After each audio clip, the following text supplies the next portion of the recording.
Welcome to Harder Than It Looks, Parking Uncovered, a podcast that illuminates real solutions to common problems within the parking industry.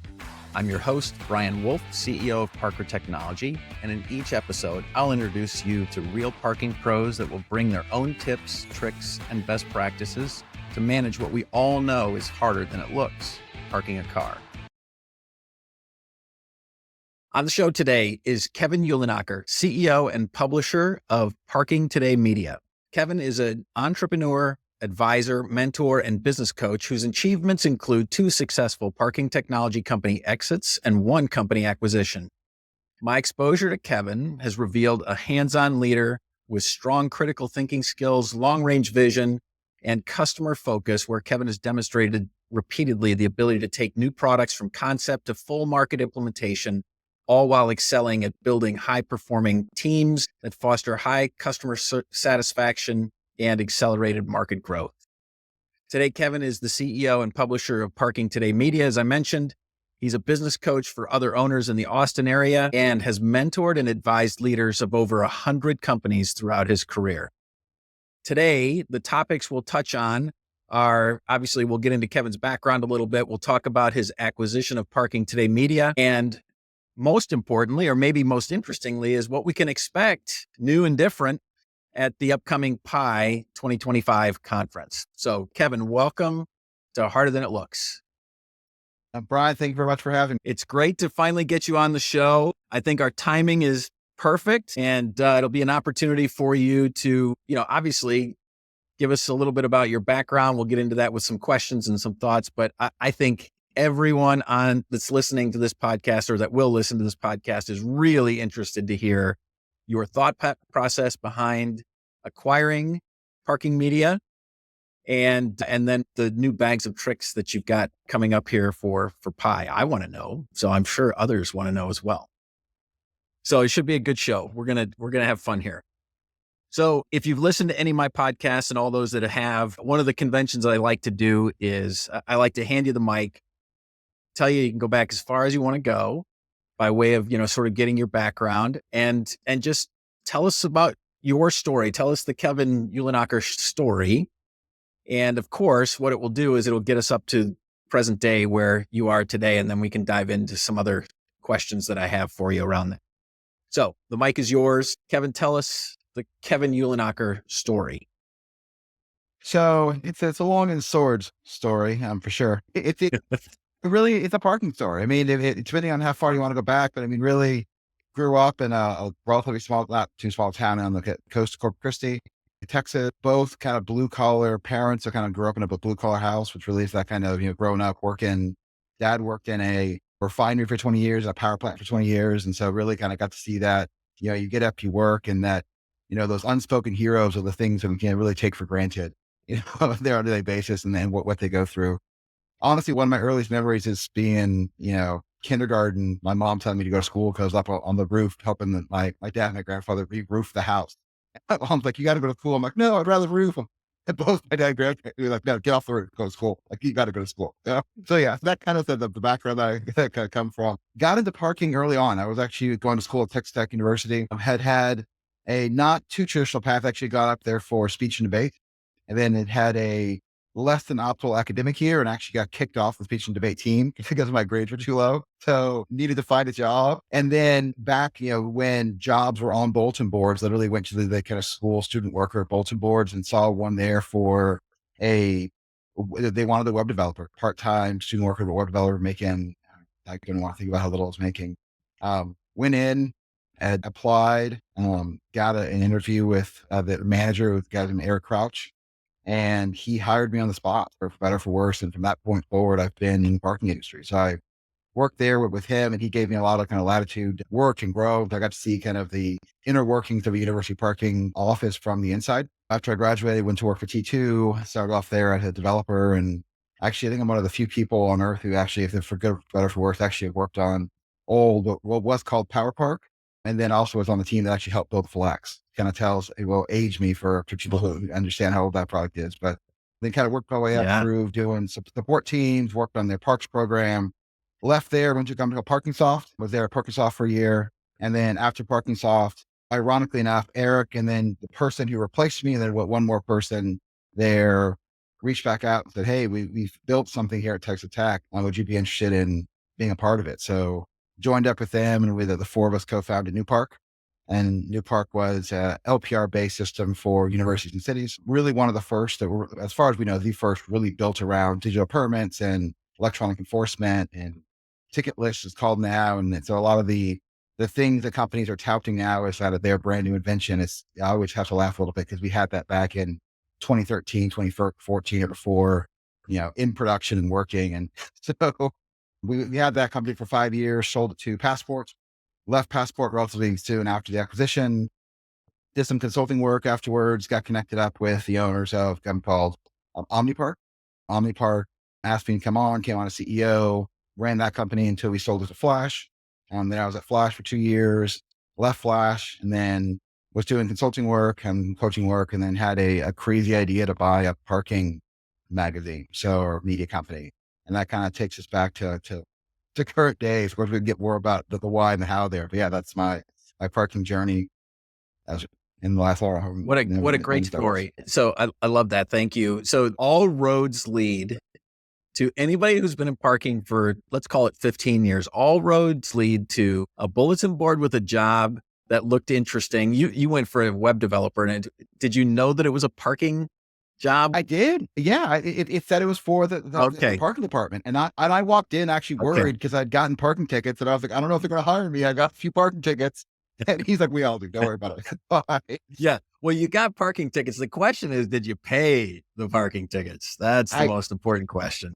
I did, but actually the better perk once I was working there is they had a parking permit that was for workers to be able to park really where it was kind of like basically a God permit there. So yeah, so I held on to that permit very much. So that was my ticket to know more permit at the ticket after that. So the job was worth it even just for that permit at that point. That's fantastic. So, okay. So then the second question I want to ask you about all that, you went to school for speech and debate, and you ended up working as a developer. So obviously you'd been writing code for a while on the side, or doing web development on the side.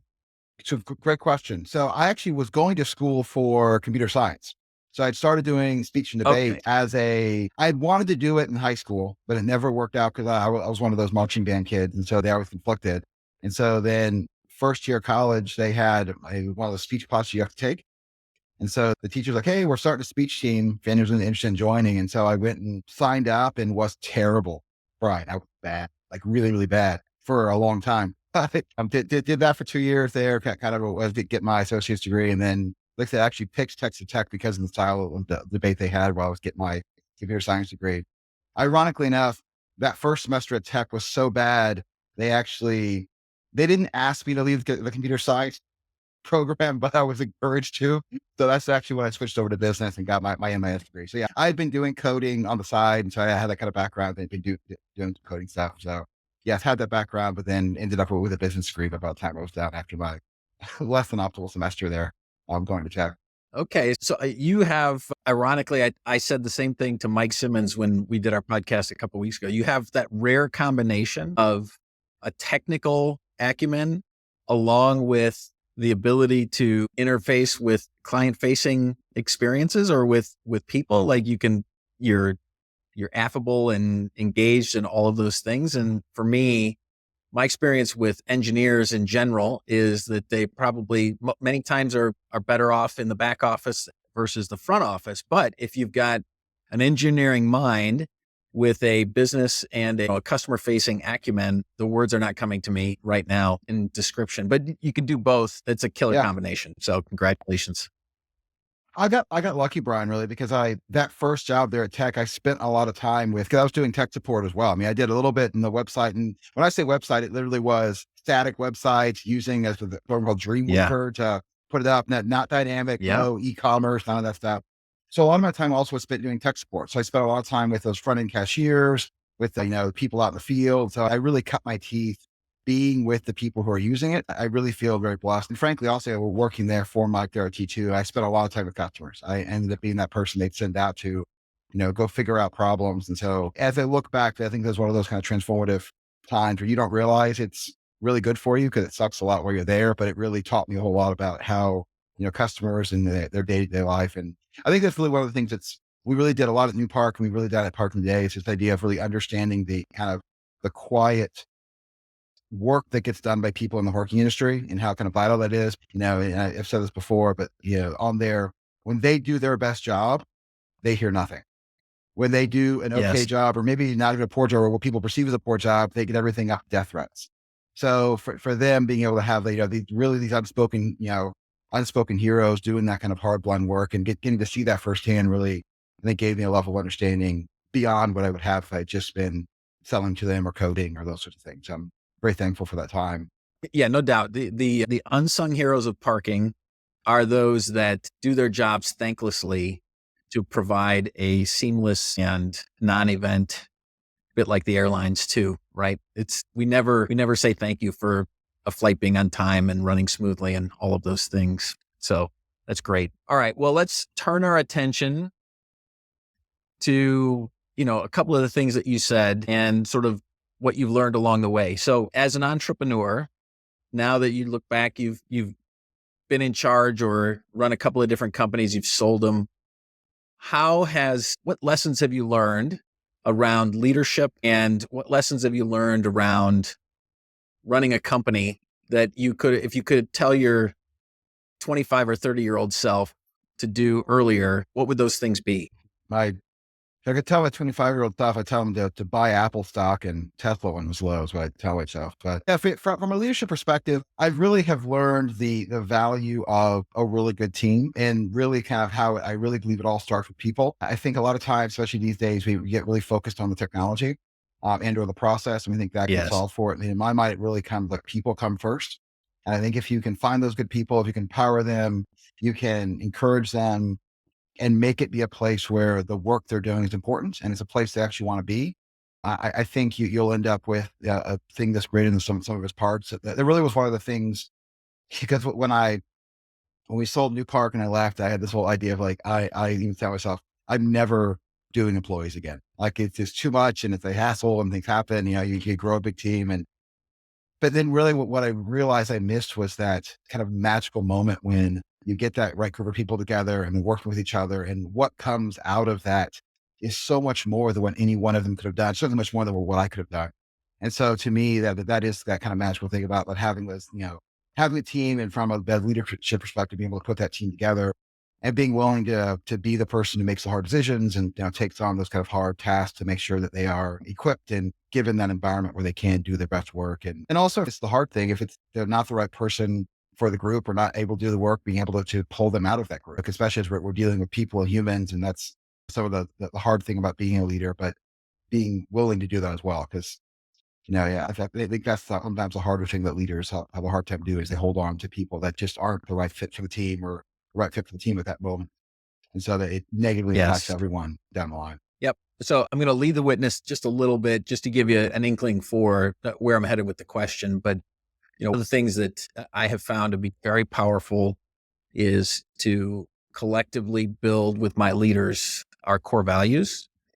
And then those core values have proven to be valuable to us over and over again as we're hiring people, as we're firing people, as we're adding people to the team. I wonder if core values or something along those lines helps you with how that you've put the right team together. Yeah, it's interesting because it doesn't come to mind first and foremost, because it really is kind of more core to what I do. So it's more of a basic thing, but yes, it's those kind of core things and really the why behind it. And so I can tell you for New Park, really our thing was, we really thought the tools and the platform we're building should improve the lives of people who are using it.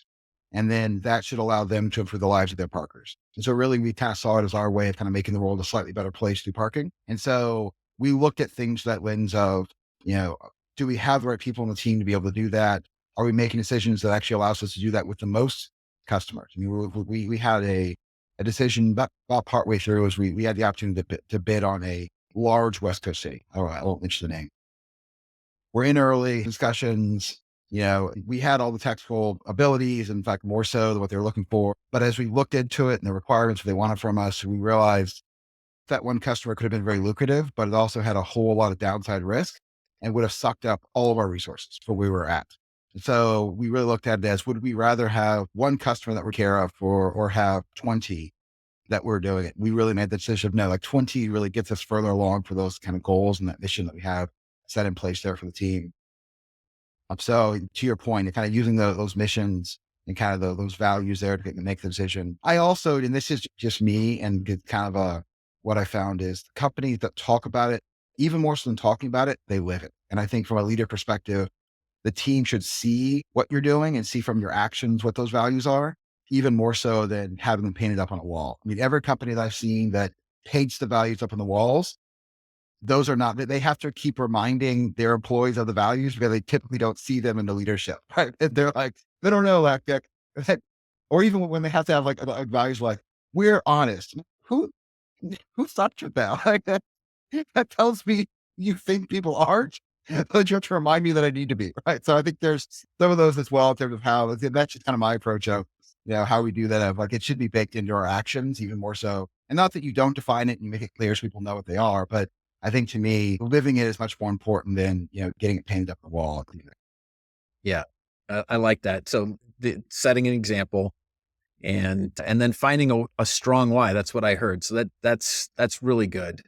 I like those two things a lot. So now let me ask you this. So you came right out of school and hopped right into a small company.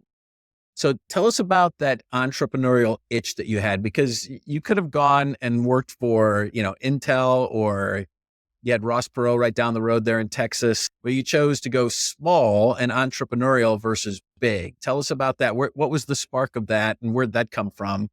And how did you draw that conclusion?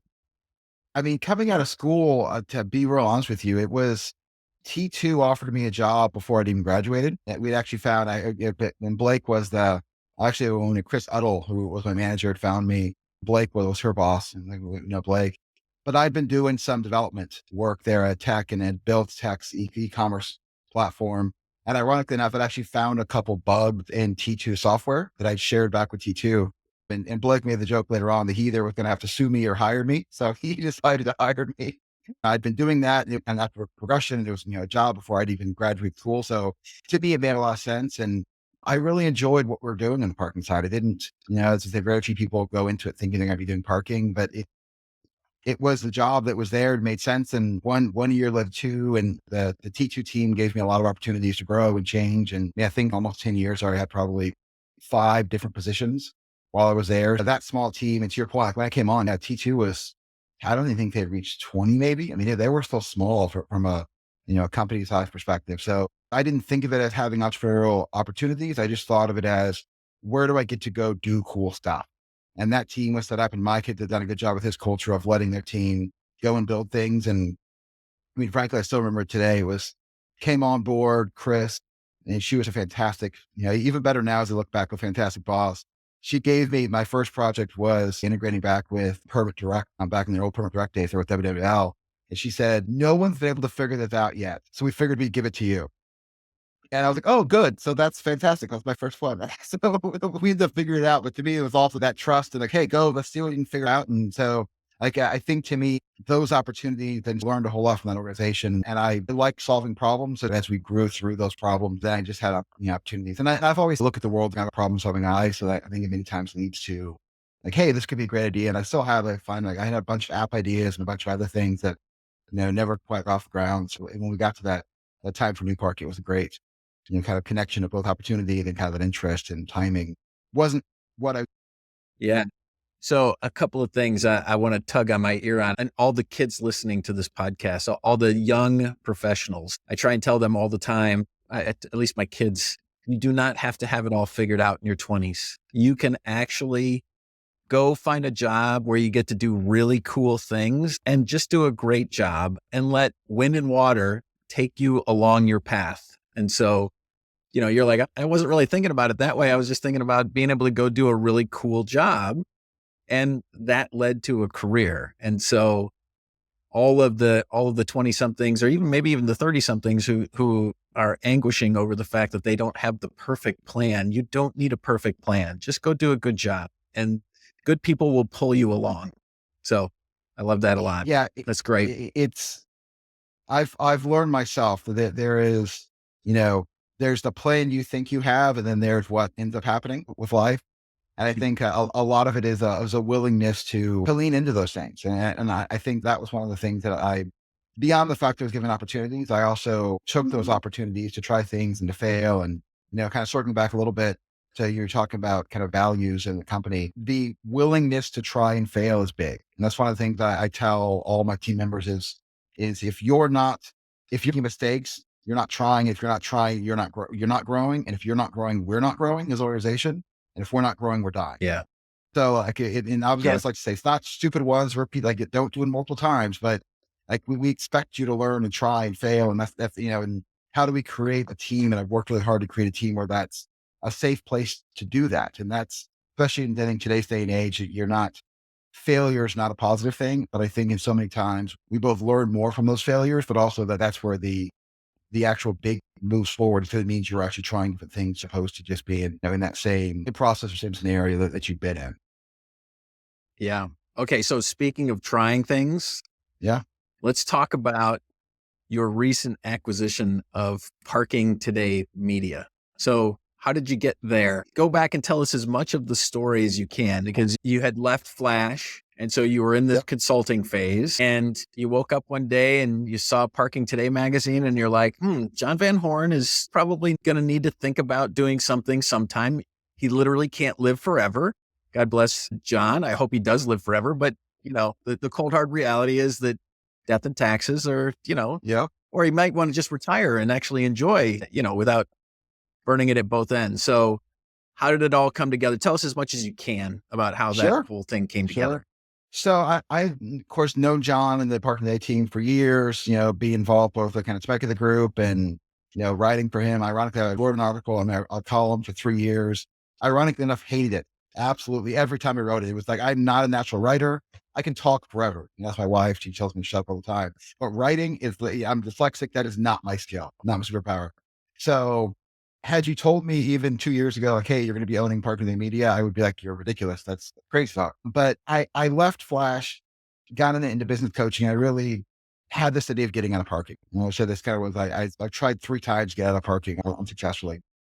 And really, and without going on a high level, some of it was also growth for me, because I left parking somewhat because I kept hearing from people outside the industry when I was looking for, I could look for other CEO jobs and gotten close. And every time I got this thing of like, well, have you done anything except parking? Or have you done anything besides parking? It's like, your company today is smaller than what I ran and sold. You want to be like, the things you want, I have, but I just can't. So I got this really complex of like, or even when I was out raising money, you go out and talk to investors and and they're like, well, but it's just parking. It's just parking. You hear that phrase so many times.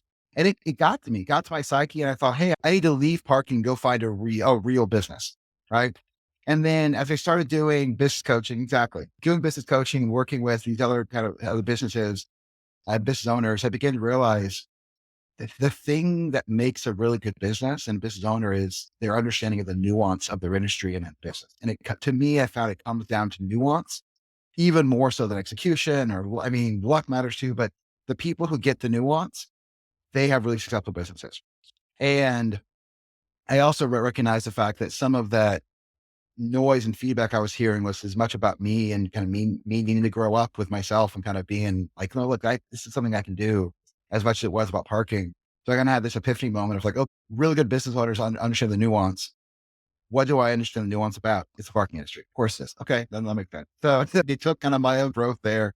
And so as I was thinking about that, I realized, what do I want to do next? And that's always a problem of, entrepreneur being in between things. You have all these ideas and kind of figure out what's going to make the most sense. Yep. And so online, honestly, I kept getting LinkedIn posts from some of the folks who, and God bless them, I think that they're doing good work, but some of the folks on what I would more call kind of the anti-parking side of the house. The folks who are talking about, why parking needs to go away. And, some of the, I think we know who we're talking about there. And for whatever reason, LinkedIn kept giving me those posts.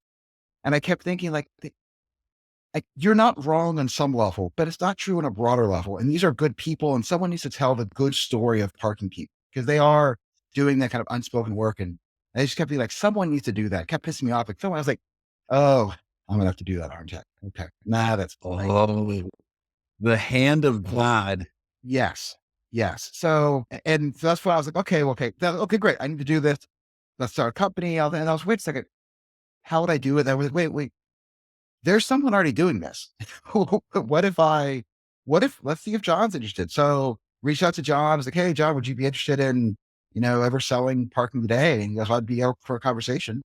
So we went, had a conversation, kind of agreed in basic terms and kind of went through, closed, went through the due diligence and, kind of without any understanding of media. I mean, I think that's kind of your very typical, call it classic entrepreneurship. You can call it whatever you want, but, going into this, like, hey, I understand the park industry. This solves a lot of boxes. And so, yeah, purchased the company. We actually closed the Thursday before Pi of last year. So it really was one of those kind of getting it done because we really knew we wanted to announce it there at Pi. And really what I wanted to do with Parking Day Media was like, how do we have someone telling the good news of parking? And it's not to say that we're as an industry perfect, doesn't mean that it's people, but it really to me is parking is about the people. I mean, we really are a people driven industry, even with all the technology and everything else we're doing. And I didn't see anyone else out there telling that good story about the parking people and kind of being that unabashed advocate for the industry and the whole industry, because I think our, the membership organizations, IPMI, MPA do a great job, for their members, but their membership doesn't cover the entire industry. Whereas Parking Today Media, we do serve the entire industry. So I really saw that and really the good work that John had done over the 27 years he'd had it, kind of, how do we build on that? How do we leverage that? How do we extend that into, taking it into the, really the next century of what media looks like. And so I kind of jumped in there and I've been learning the media business ever since, which has been quite the trip. When we bought the company, we announced it to the internal Parking Today team. I always remember this, but one of the team members would ask, what's your qualification for buying a media company? I said, well, in fifth grade, I was on the school newspaper. So I think that makes me an expert. She didn't like That, that answer, yeah, but really it goes probably. back to that whole, like, I've been learning on the job and we have a great team there, the marketing team with people who've been really experienced and I've gotten connected with people. So for me, it's been fun because it allowed me to leverage everything I know about the parking industry, along with learning something new with this whole media piece and, doing a print magazine and a website and newsletters and, all the pieces there at once has been kind of, helped keep me interested and kind of keep me busy there on that side, getting to learn something new while applying the, 25 years of experience I've had here in the parking industry. Yeah, that's really good. That reminds me, your story reminds me of, so in straight from the gut, Jack Welch used to talk about how he would move executives around into different companies. And his comment was, you didn't really need to know the business deeply. As long as you were a good business person, he trusted you to sort of figure that piece out. Now, you still relied on, these are big businesses, right? So you Yeah. relied on the people that were there for the nuance and for, actually doing good work. But the structure of what you're trying to do, building a team, motivating a team, creating demand, supplying demand, all of those things are all true, whether it's digital media or it's, building a widget. So I have confidence that you've traveled enough roads to know what good looks like and how to do it. So the real question is, now that you've been in the seat for a year, give us a peek behind the curtain about something we wouldn't even think about from a media perspective. What have you learned about the business that you would have never guessed a year ago is a thing, is a fact, is how it works that doesn't make sense, or not necessarily doesn't make sense, but Yeah. is nuanced? A couple things. One, the whole world around print. I mean, printing a monthly magazine, there's a lot there to it. And one of the things that kind of struck me was both lead times, about how early we have to get that magazine to print, that whole finality of it. Cause I'm used to being a software guy. You can, you put in things and if, okay, we got to, oh my gosh, we misspelled that, or we got to make that box slightly bigger. No. Print is forever. And so, which I think is some of the power of it. It really is, but it's also a lot of that. Yeah, every month there's a booker factor. Like, okay, if we checked it, we're making sure. We even had a problem yesterday. Literally, I got a phone call from my head of sales. It was like, Kevin, I think we have a problem. I think the QR code for this thing isn't working. Oh, and then it was working. It was more of like a phone thing, but then so kind of learning, yes. So that, and that's one of the reasons why I brought in, my editor in chief who's been doing this for 30 years. And, I have a team who, and they have for that, like, like to bring in people who've done it and ask a lot of questions. So from that side's been really interesting. The other thing, which I would say, is the impact of AI. And I've gone to a couple really, really fantastic media conferences and been able to speak to other leaders in the media industry, which is actually really fun because when you go into those rooms, especially with your kind of B2B type titles, you're not the most unique person there in terms of a topic. I actually met someone who runs a magazine that's for wire sale, like metal wire, all different types of wire. Who would have thought, right? So for me, like parking, how interesting, right? So I was like, okay, that's kind of cool.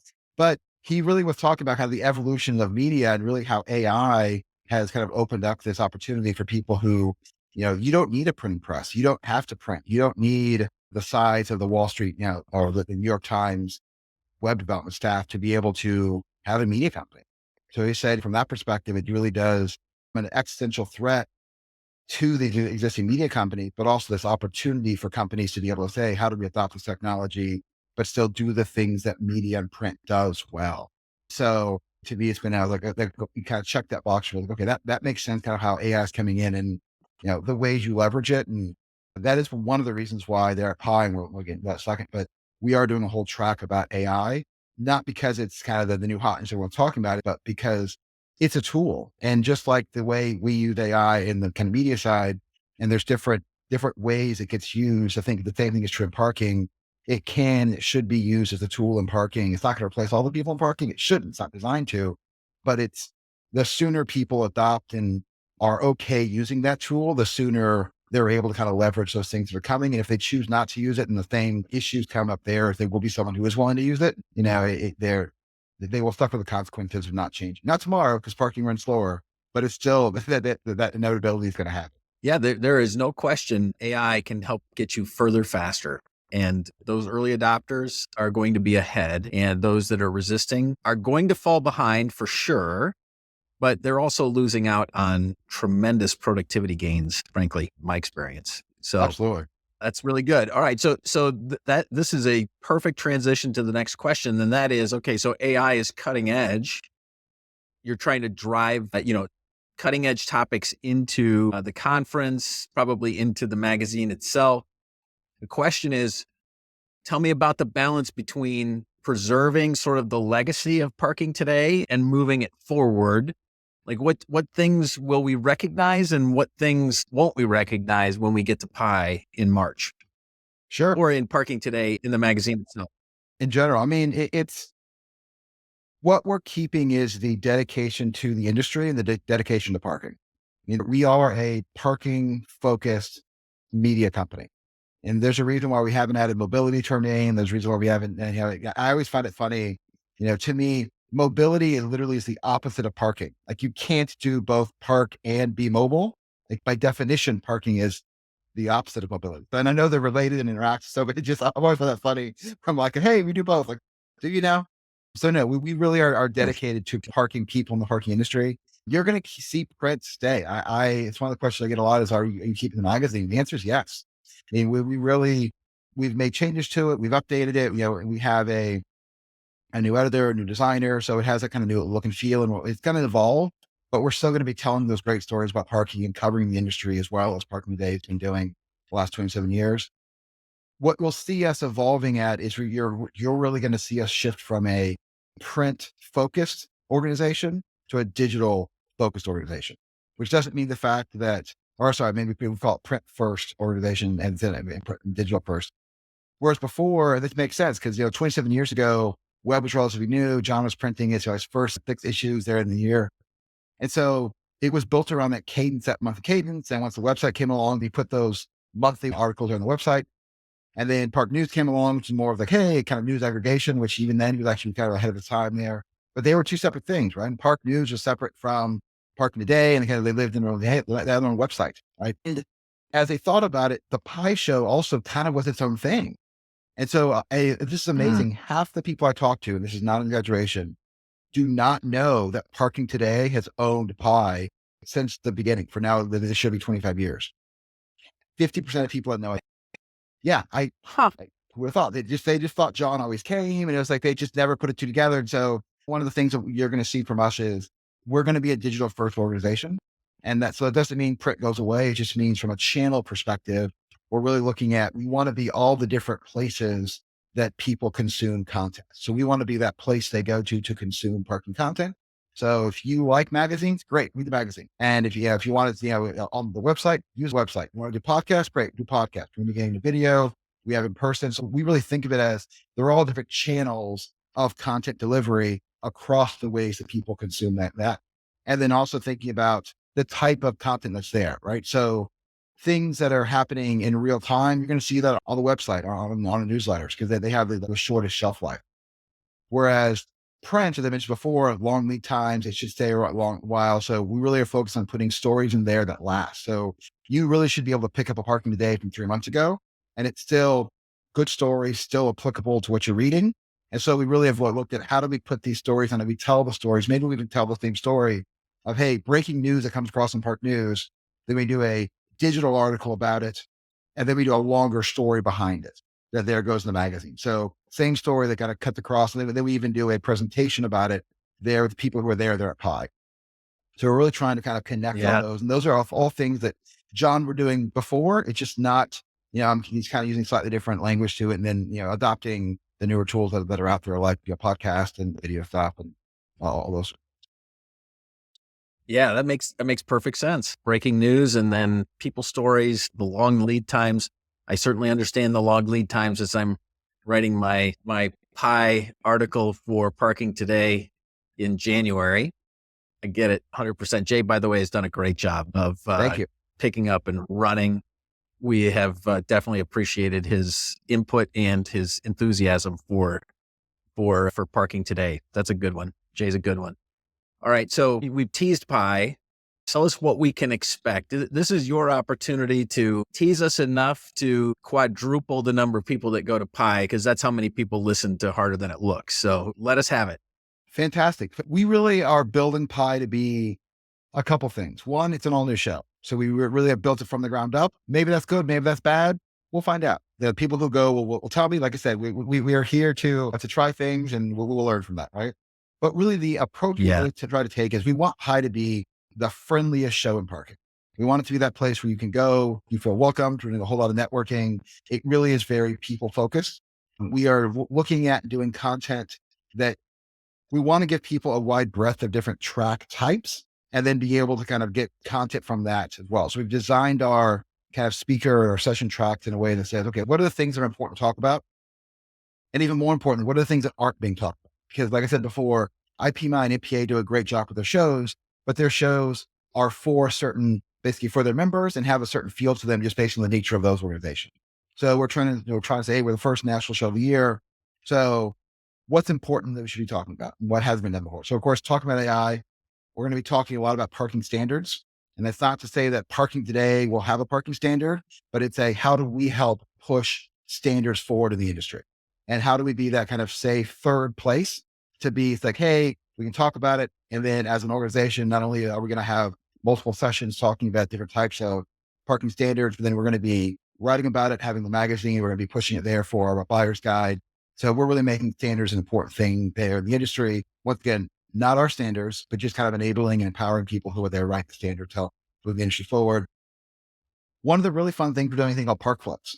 And Parkflix it really came from this idea of we really want to support people in the parking industry. And so one of the ways you do that and really make them proud of being in parking. So one of the ways we found to do that is through video. And so we're actually working with up and coming filmmakers to make short films, 5 to 15 minutes, about parking people and parking topics. Now they have to be somewhat positive. You can't go on and say what parking's terrible, that they get that on a daily basis. But we're working with up and coming filmmakers to tell these stories. And then the Parkflix tracks will actually be the movie, then a panel discussion with the filmmakers and the subject of the filmmakers, and then a Q&A there with the filmmakers and the staff there. So really kind of our own little small version of a parking film festival. We have our podcast and our podcast rows, which of course you guys will be at there, is this idea of, and we're really from that was like, hey, we have all these voices in parking, these independent podcasters.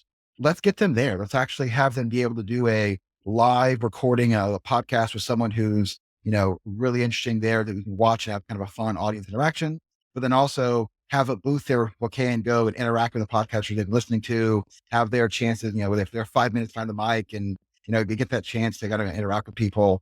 on that side.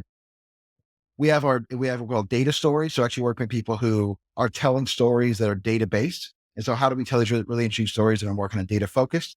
Because data is important, but I think it's more than just the charts and graphs. It really should be it should be what is the story behind the data and kind of what's there. We have our different, we call our industry segment tracks, I call them segments, but universities, cities, airports, private operators, we have tracks that are with content just for them and by them.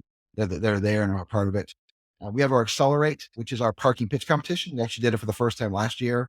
And Accelerate really came out of this idea of, it was the thing I wished we had when we had New Park, because there's nowhere out there that is a parking focused place for early stage companies to be able to come and not only pitch and be able to win prizes, but also be able to be connected in a network of other people doing the same thing. So it's like, how do I foster that network, that kind of community of up and coming entrepreneurs there focused on the parking industry, knowing the fact that outside the industry, people aren't really going to get it. So let's actually bring them along people who do get it. And even more important than the money, what they win and what we realize is these early stage companies, they need credibility and they need exposure. And that's what we can actually give them parking today. So that's one of the things. Actually, first place, there's other prizes too, but first place actually wins a cover on our July innovation issue. So actually Jim Gibbs, who won last year, was there on the cover, and it really is like, hey, how do we help highlight and lift up these people who are there in the industry? Beyond that, lots of networking pieces. So one of the things we're doing is, instead of golf tournament, so I know you're a big golf guy, but we're instead doing a pickleball tournament. So pickleball tournament will be there that Monday morning. We're actually going to be leaving the pickleball court up, and it'll actually be part of the overall session. So it's the floor. So if you want to go do a pickup again, pickleball, you can be on the tournament. We're also going to be doing an evening event also there off pickleball court. So if you're someone who like, hey, love pickleball, or I'm just brand new to it, and we really are trying to make it that community, we're going to have chairs that are set up so you can all kind of sit around and, talk, maybe play a little bit. We're providing everything, providing some training there for people. So it really is designed to be that kind of community. How do we get in, kind of work with people? Of course, we're doing our speed networking, which we're kind of known for. The other thing that we're doing brand new this year is a thing we're calling Dinner Club. And Dinner Club is happening Monday night. And it was inspired by someone who came last year to Pi, and he was a work for university enforcement guy, came to Pi by himself. How he ended up there at Pi by himself, I do not know. But we kept hearing stories that he was down in the lobby asking people if they could go to dinner with him because he had no one else to go with. Parking people are nice, but they're, you take people out and you just kind of like, oh my gosh, we should have a place for people who are new, because of course he's willing to ask the question, but for every one of him, there's 5 other people who also have no place to go and aren't going to ask. So the idea behind Dinner Club is, for those of you who want to sign up for it, sign up. We're going to pair 6 to 8 people up randomly with a vendor who's going to take you out to dinner. You get a free dinner. We've asked they spend no more than 5 minutes kind of introducing themselves. And it really is just designed to be, look, you get a free meal, get to meet people in a nice safe environment. You're able to come back, and then we'll have, once again, the pickleball courts afterwards open there. Of course, the bar's there, but it's kind of one of those, like, how do you get that a little bit longer time to be able to network? Yeah. And then on the trade show floor, we'll have a networking area there where you can, kind of extend some of those. And the last thing I want to mention from a time perspective is we're doing a session called Real Talk. And Real Talk is, as far as I'm concerned, different than anything else I've seen, is in it from actually Adrian Tucker, who's a writer for us is now at Kansas State University. And she was telling me that there's these discussions we have between 2 people about these things we worry about, things we're concerned about. It's usually the thing she brought up was like perfectionism for parking directors, that we don't dare say out loud, but we talk to each other in these kind of private rooms. And so I think that I do from a nonprofit side is really important to me, is mental health. And so to me, parking people are people to be able to help better take care of the people. We brought in a thing called Real Talk, and Real Talk is designed to be actually bringing in a trade facilitator who's going to actually come into the Real Talk session, see what are the topics we'll talk about, break people up into small groups, have some real, honest, safe discussions about the things that we're not talking about in parking. We talk about, but not publicly. And so kind of creating that kind of safe space for people to be able to talk about that. And really, it's got to be based on whatever the people in that room want to talk about. And so every one of those sessions is going to be different and unique. And then the last Real Talk session we're doing is with a guy, name is Russell, who just released a book about his struggle with bipolar. He just wrote a book about his struggles with mental health and his recovery while working in the parking industry. So he'll be there as well, kind of talking about his book, and we'll be doing an interview with him as kind of what better connection there from a kind of those real talk mental health discussions back with the parking people. Wow. Okay. So that was a lot. That's great. So two things. First, have you already picked the Parkflix people, or is there a way for people to advocate for themselves to be one of those Parkflix segments? And then second, I want to make sure I get out there. You were kind enough to give us a code so that anyone listening to the podcast, if they wanted to use HTLP OD25. So, okay. So that's interesting. So I have two questions, or a question and so the question is, how would I put myself forward as a Parkflix candidate, or are they already chosen? No, you can put yourself in either as someone who wants to be a filmmaker. So if you're a budding filmmaker, please and reach out. You can reach out to us at just at pie@parkingmedia.com. Or if you have a really compelling story that you'd like to be featured and get paired up with a filmmaker, reach out as well. Because we also have that scenario of with people who are interested in making some films that are saying, like, we don't know parking people. I was like, well, great. I know some parking people, but if you're interested and so please, yes, reach out. We're excited to have your listeners be able to join us at the show and also be able to join you there during your time there on Podcast Row and your podcast session. Yeah. Awesome. Okay. So I've got one more question, one big question before we head to the lightning round. So you've been in parking a while. So 15 years, 20 years. Where do you see parking going? What does the evolution of parking look like from your vantage point now, obviously from a Parking Today perspective, but also as an operator, as a technologist in the industry? Where are we headed? From my perspective, it's what we have now, but more efficiently managed and more connected. I don't see cars going away. I don't see parking going away. Honestly, I think if anything, autonomy actually increased the number of cars and the need for that. But really, I think the really big innovation is going to be, frankly, standards, and it's going to be connected. Yeah, connectedness and connected systems across different types. Because right now we're still pretty siloed. A couple cities have done some things where they've actually connected, private and public and university all into kind of one platform there for people. I think you're going to see a whole lot more of that advancing where parking becomes what it frankly should be in my mind as a utility where it just works and the pricing isn't hard and it's more standard. And so you're still going to be doing it, but in my mind, it's just going to look a whole lot easier. And it's going to take a whole lot of work Yeah. to get us there. But I think that's really what's kind of from a parker perspective. And there's still going to be all the same day-to-day challenges that our parking professionals face now. Those don't go away because they're physical challenges. But I think it becomes a much easier and better experience for the parkers and the people who we're serving on a daily basis. Yeah, I like that a lot. I think the parking itself doesn't go away. It gets better connected and it gets even more seamless. I couldn't agree more. And I think standards is one way that we get there. A spirit of collaboration and openness, which is, I think it's getting better, but we have to be more open to collaborate, even with people that could be frenemies, frankly. That's my perspective. Well, and honestly, Brian, I think outside capital is going to force our hand on that just because we're going to, in my opinion, continue to see consolidation. This industry is still very Yeah. fractured from a company business perspective. So for better or for worse, you're going to see more Yeah. collaboration. If nothing else, it's because outside people are just buying companies. Because they're going to expect it. That's good. All right. Exactly. Good stuff. Okay, so let's transition to the lightning round. And it's less lightning and more just standard questions that I ask everybody. My first question is, if someone in your organization utters a phrase, everyone knows that phrase originated with Kevin Uhlenhaker. What phrase are you known for?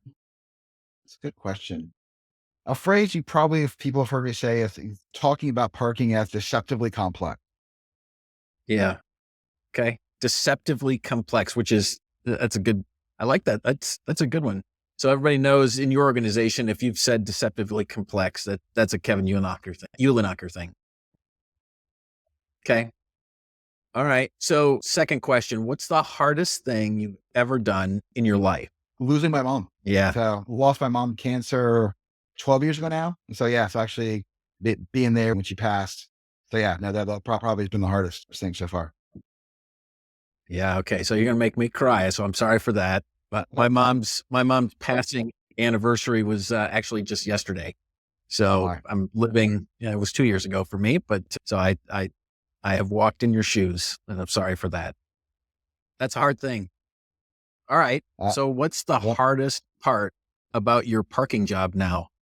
I would say the hardest thing is moving the organization forward while maintaining what's expected, right? Because there's a lot of things that John Yeah. and his team have put in place that we're doing.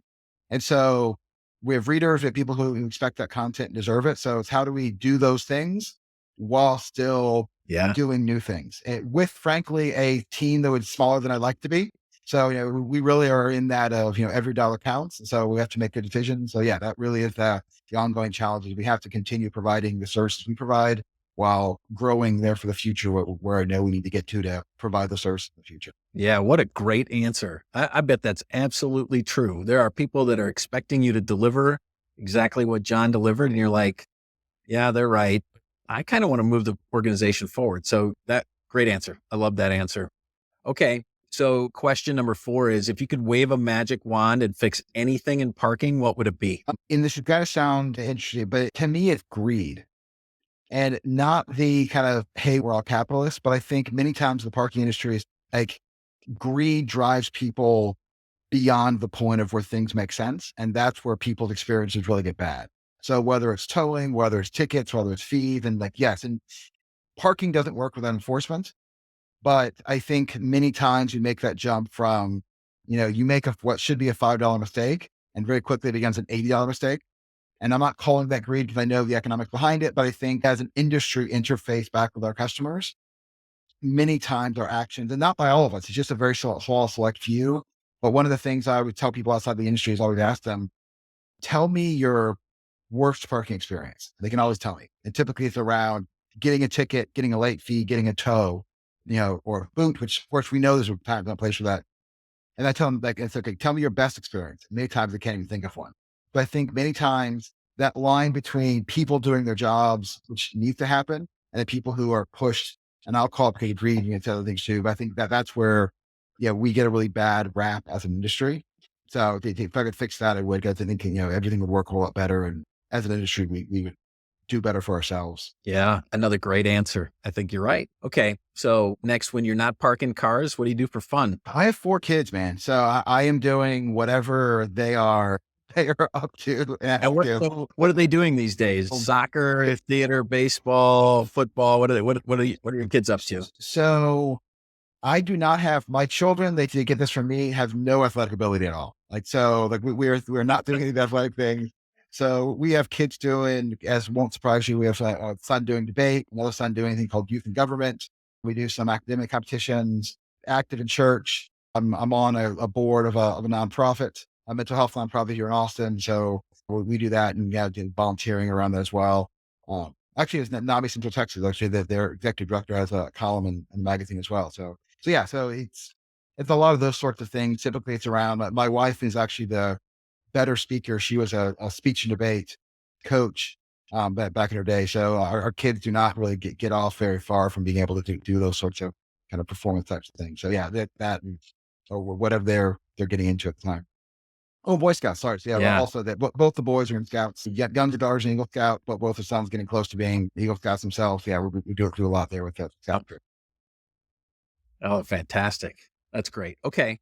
Last question coming around the bend here. What are you most proud of? My family and the fact that I've been able to maintain and really grow my family while being an entrepreneur. I think, and that was one of the things before we started New Park, was among the 4 of us, we all said, this is not worth losing our families for. And I'd seen so many, especially men, but not only men, be successful on the business side, but lose all the other stuff they had to get to it.